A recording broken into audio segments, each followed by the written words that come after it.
Welcome again, prisoners of Earth. Today, my personal hero and greatest intellectual, along with Elder Chieftain Noam Chomsky, the esteemed and miraculous Chris Hedges. Welcome, sir. Thanks. Thank you for joining us here in this symbolic place. Where large numbers of people were bayoneted to death. Yes. One of the first victories against Well, he'd England? taken Trenton on December 25th. Washington? Yeah. Oh, okay. But there was a famous moment where they did a bayonet charge. They got the General Mercer. They thought he was Washington, and they very close to here because he died in that house over there. Oh, wow. They bayoneted him 7 times, and then the poor guy lingered on for days, obviously in tremendous agony. But it was a very kind of bloody confrontation. And then once Washington came up, they drove him back. And then there's a famous moment where about 200 British took up here at Princeton. Nassau Hall was still standing. That was the original hall. Right. And there were about 200 of them. They surrounded the hall. And Alexander Hamilton fired the cannon that blew holes in Nassau Hall. Wow. And they surrendered. And but he couldn't stay here because of he had to get out Washington. So he actually only held Princeton for a few hours. But that's what happened here. It was a very bloody moment, but the army, which had been cornered through that night march, managed to save itself. So it was a pivotal moment in the Revolutionary War. Cool. Yeah. Are you a fan of Washington? No. No. Because of the slaves, or? Well, I mean, slaves. He spent his whole career decimating Native American tribes, and not only that, but stealing their land, quite literally, sending out surveyors, and for instance in Ohio. So he had huge tracts of land. Remember, the British had set up a demarcation line so that the British couldn't settle beyond that. That's why so many Native Americans fought on the side of the British. And Washington and a few other speculators, not only in the Indian Wars, were brutal, but they took the land, and then once after the Revolution, because Washington laid claim to so much land, he was, as Howard Zinn writes, he was the wealthiest person in the United States. Was he a great general? Yes, but I mean, so was Napoleon. I mean, I've been in lots of wars, and great generals are great killers. So I'm not a terrible fan of Washington, or frankly of most of the white aristocrats who founded the country, because, and they're quite open about it in the Federalist Papers, they have no interest in they're terrified of popular democracy. And they created all sorts of mechanisms to lock people out, to keep in aristocratic rule. And that is the brilliance of Howard Zinn's book, People's History of the United States. I was going to ask you about secret societies. I didn't know if you had any insight, and I wonder if maybe because they were all Freemasons too, you don't think that they spoke about the things that Howard Zinn specifically, we can't have actual democracy. Oh, they did. Okay. We know they did. They were openly frightened of it. And that's why first of all, you had women, Native American, African American, men without property were all disenfranchised. Then you had this ridiculous electoral college, and then you had senators used to be appointed. Right. Now they're selected by Goldman Sachs, but they used to be appointed. Those were all mechanisms to thwart popular democracy, and they were quite open about the purpose of those mechanisms and how they feared direct democracy. The part that kind of gets me is that I don't think anyone really quite understands that because the way we're taught history, and the founding fathers, and then it's almost like unless you can grab people and take them back in time and show them for real, they somehow don't process. Well, because they're not taught history, they're taught mythology, and that's Lies My Teacher Told Me by James Loewen. It's either a lie, or it's probably more often the lie of omission.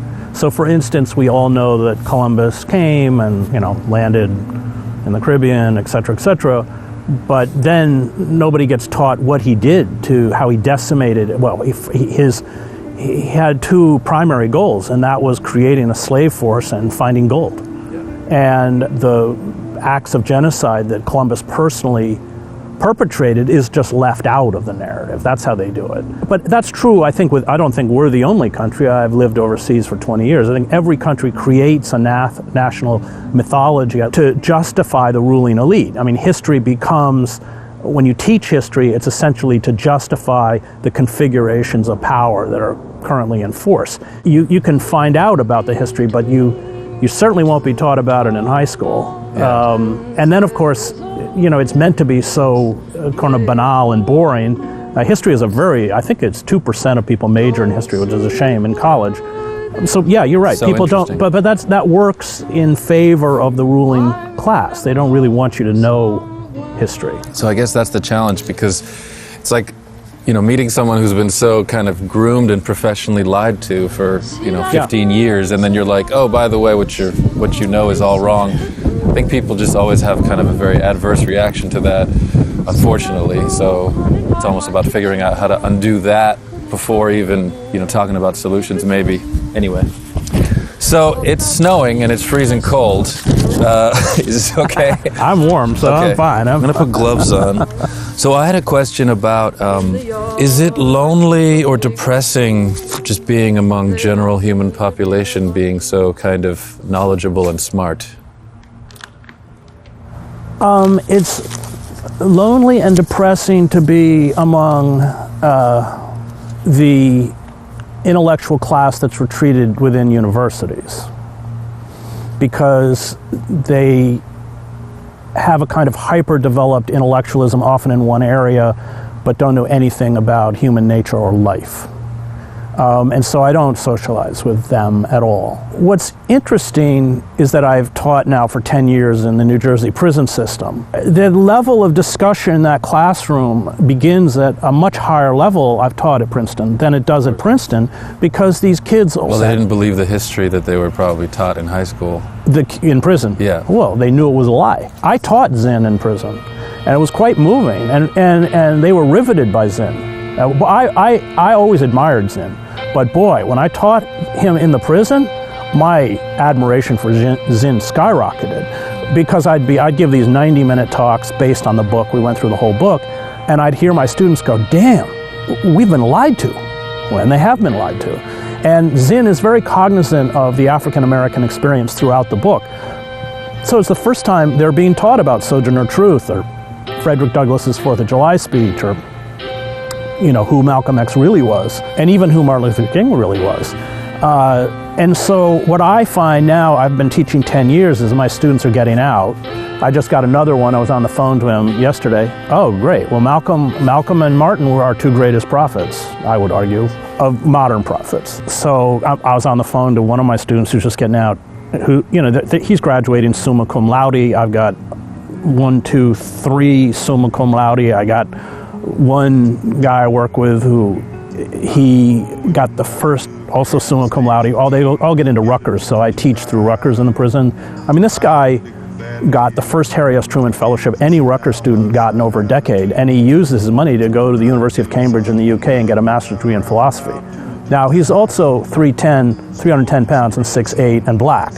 And I'm with him and another guy who's got 20-inch biceps, who's also brilliant, another one of my students. So we're walking down the street. We were in here in Princeton, actually. I go, I'm sure everybody looks over and go, what are those two guys doing with that white little nerd?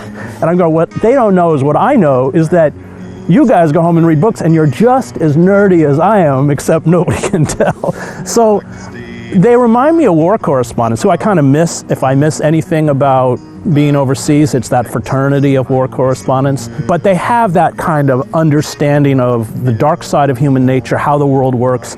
My students in the prison, they understand the mechanisms of white supremacy. They know the judicial system is a farce. They know why we have the world's largest prison system, because it's a form of social. They're so far ahead. And then coupled with the fact that they're intellectuals. So inadvertently, now that they're finally being released, I have that community, but that's my community. It's not the Princeton professors. I was talking to Danny Surgeon. I don't know if you know who he is. He's great. He was a major in the Army. He's a great guy. He's great. Post. Yeah. he visited me the other day, and he was saying the same thing. He said, I got out of the Army, and I thought I'd gravitate towards other fellow academic intellectuals, and he said, I can't talk to them, because, he did tours in Iraq and Afghanistan. And I said, yeah, that's totally right. That's right. So, the exception would be, of course, I admire Noam tremendously, Chomsky, and I admire and am very close friends with Cornel West, and was very close friends with the great theologian James Cone. They really are exceptions. Most of the intellectual class is, just as vain and empty as it looks. Have you ever read, I know, because I was, very interested in Malcolm X and thought that maybe Martin Luther King was kind of the more, safe thing. Have you ever read, I know it was put together posthumously by his family, but his autobiography? I didn't know if you ever... Which one, Malcolm's? Martin Luther King's? Well, I read Garrow's biography of King, Bearing the Cross, which is very good. I once said to James Cone, who was very wise on these matters, how I thought, maybe Malcolm had more courage, because Malcolm said the kinds of things about white people that black people have been saying privately amongst themselves probably for centuries, but Malcolm said it publicly. He said, no, King had greater courage, because Malcolm would say this in the confines of a place like Harlem or Detroit.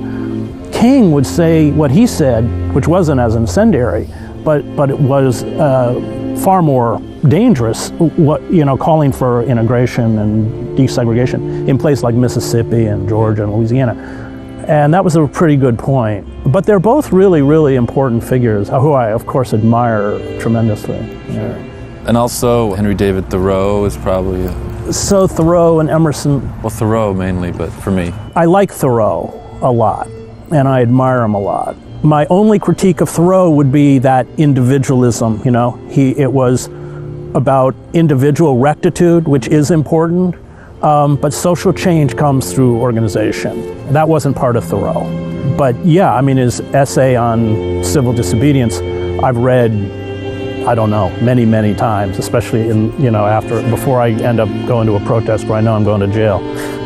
In America, we understand there's many sides, but when you talk about Israel, we always say Israel, but really we're talking about the right wing, obviously, as you know. But they have two sides, and it's similar to America. And I remember we played a show there. We also played a show in Turkey because we wanted to do a Muslim country. And why are we still in this old-fashioned technique and system of talking to the kind of warlord pirate who took power and speaking on behalf of a whole country, like Iran this, Israel that, America? I guess it's just too bad that we can't, when we say Israel or any country, we can't just be referring to the moderate majority instead of, we're always referring to some extreme lobby that has taken power, and it's right. Like we have the wrong vocabulary. It's like we should say, well, the corrupt, small, marginalized leadership of Israel says this, and not just Israel says this. You know what I mean? Yeah. Well, there's far more. I lived in Israel. There's far more open debate in Israel. Haaretz, I would argue, which is an Israeli newspaper, does probably the best coverage of the Palestinians.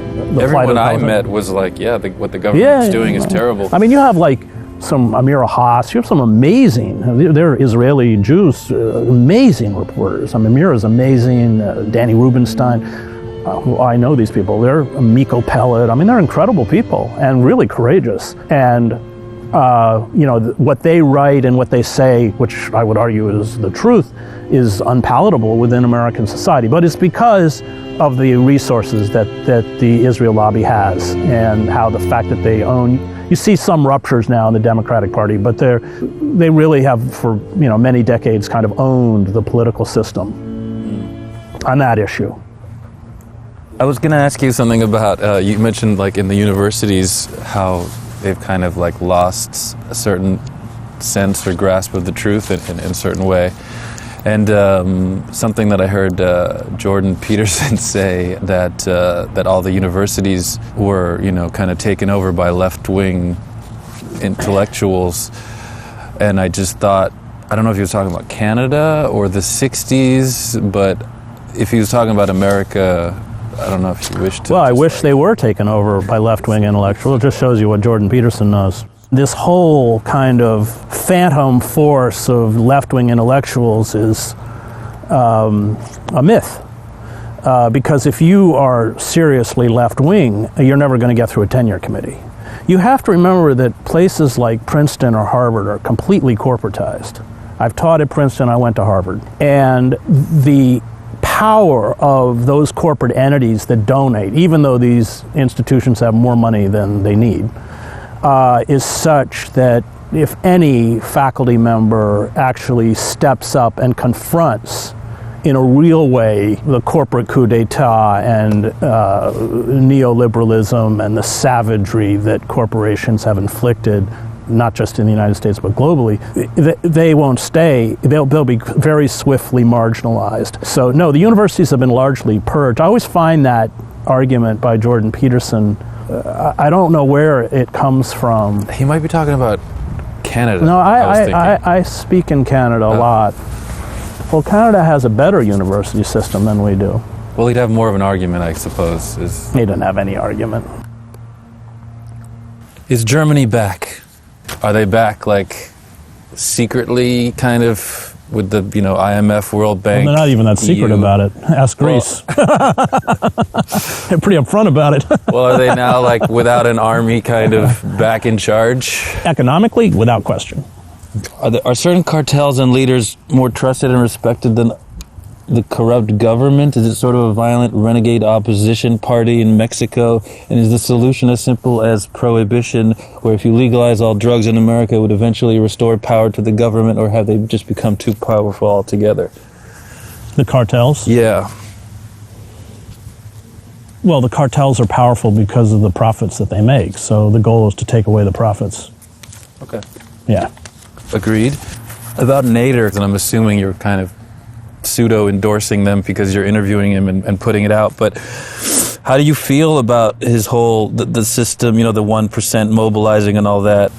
Or like if 1% of people active in every congressional district, I see. He says, like, do you feel like, how much would that cost? Is that doable? Is that just like, yes, that plus other things? I'm a little darker. I'm a little more perhaps critical of the functioning system than Ralph. Right. This whole theory of reaching out to billionaires to fund populist movements, which he promotes. I love Ralph, by the way. I admire him immensely. I don't know that I asked him, I said, can you give me a moment in human history when the elites ever funded popular movements to bring about their own downfall? So there's a couple of people doing it now, right? Well, you could argue the American Revolution. Well, no, the American Revolution replaced a British aristocracy with a native aristocracy. Well, I know, but George Washington knew that if he got rid of the British, he would, as he did, become the richest man in America, and he did become the richest man in America. So there was a heavy self-interest. I mean, let's never forget that we got rid of our taxes on tea. Yeah, we did, and then we taxed all the poor farmers, and they all lost their farms and started Shays' Rebellion. I mean. But we should be respectful because they might like rise up go. like zombies and be like, I didn't die for nothing.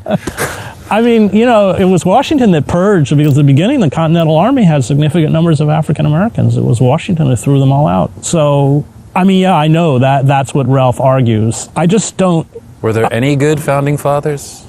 Thomas Paine, but he wasn't really a founding father. I mean, and after the Revolution they turned on. No, the greatest figure of the Revolution was Thomas Paine. Yeah. Hands down. And, he was, the only reason he rose to prominence is because he was from Philadelphia, and all of the American... Actually, he was British, right? He was British. He didn't come to Philly, you're right, till he was 37, but he lived in Philly. And all of the native aristocracy in Philly supported the British. And so they had to reluctantly kind of turn to Paine. Right. But after the Revolution, they turned him into a non-person, and Washington was at the head of this. Right. Because he was a radical. He was an abolitionist. He was, the term perhaps wasn't invented, he was a socialist. He was an amazing figure. John Adams? He didn't reach Paine's level. Well, no, but fourth favorite president, maybe? Anyway. I don't know. Why do I like presidents? I don't like presidents. I don't like anyone in power. Basically, if they're in power, it's... I'm just trying to bring it into like high school curriculum somehow so that people can like latch on. I tell my children the greatest day in American history was the day Custer was wiped out of the Little Bighorn. It's the only day I really want to celebrate. Oh, Crazy Horse is one of my faves. Crazy Horse and Sitting Bull. Yeah, yeah. Amazing figures, and I made my pilgrimage to Wounded Knee and everything else. And yeah, Awesome. yeah. Thank you so much. Yeah, no, thanks for doing it. Such Sorry, a pleasure. I hope you're not going to get honor. cold here. Yeah, no, it's fine. Again, thanks for everyone being so cold. Yeah, thank you. Thank you, my friends. I hope you had as much fun as I did, gaining wisdom and knowledge. Be strong. No struggle. No progress. Back I go. Tally ho.